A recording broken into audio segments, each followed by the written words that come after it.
Hang on.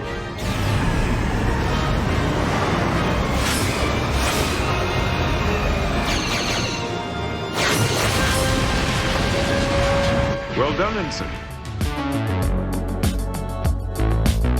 In response to the disastrous Battle of Wolf 359, the Federation started work on new ships to defend against the superior force that was the Borg.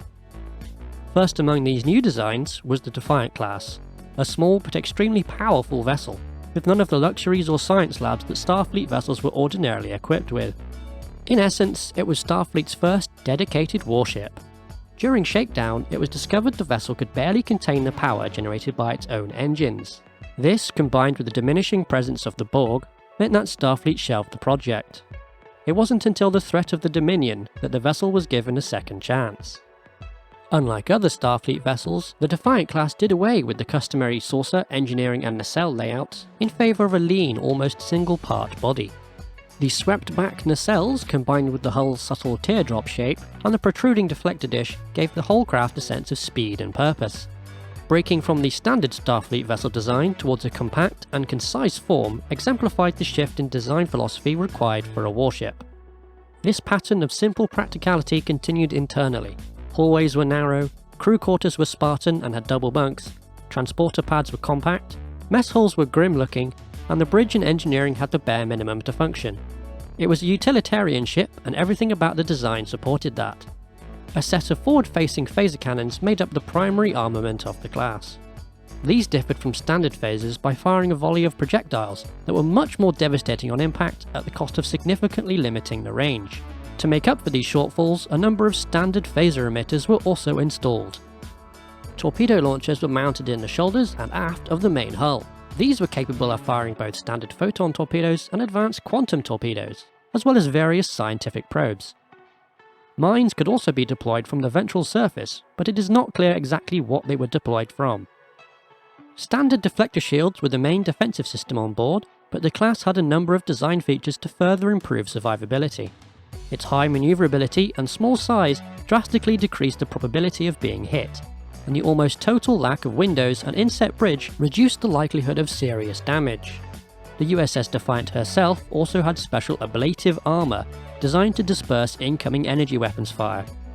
This allowed the Defiant to do things other vessels couldn't do, such as safely dropping shields to use transporters while under fire, or deploy things that would have been interfered with by the shield.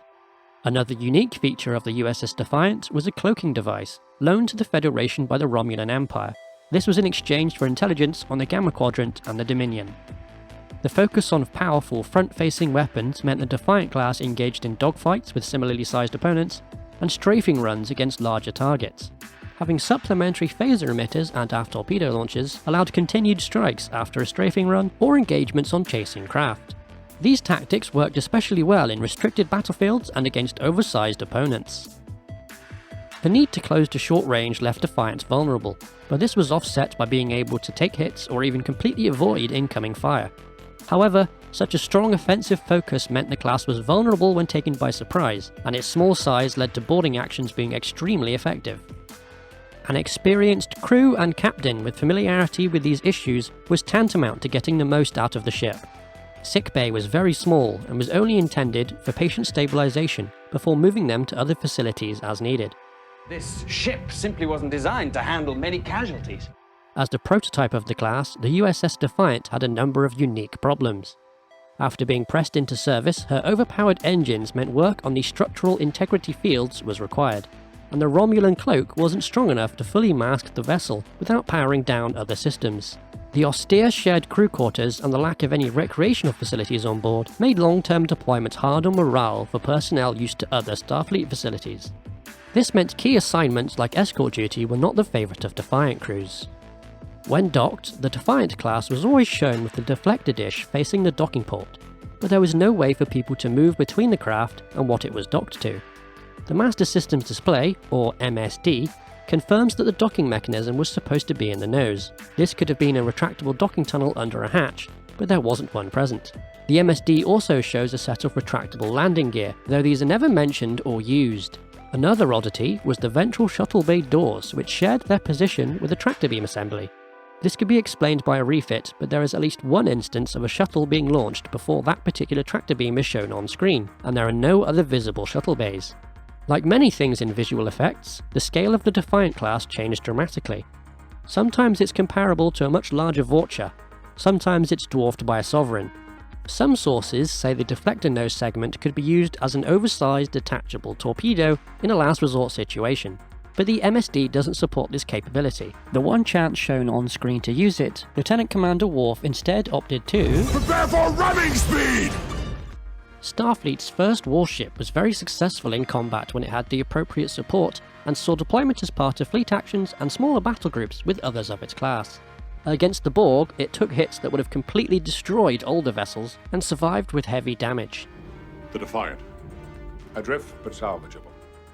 Throughout the Dominion War, the class distinguished itself by playing key roles in a number of engagements. Though the class was very competent at its intended role in combat, it is far from perfect. The stark differences between it and typical Starfleet craft, as well as the distinct strengths and weaknesses, all contribute to the fantastic character present in the ship. This is epitomised in the line's namesake, the USS Defiant.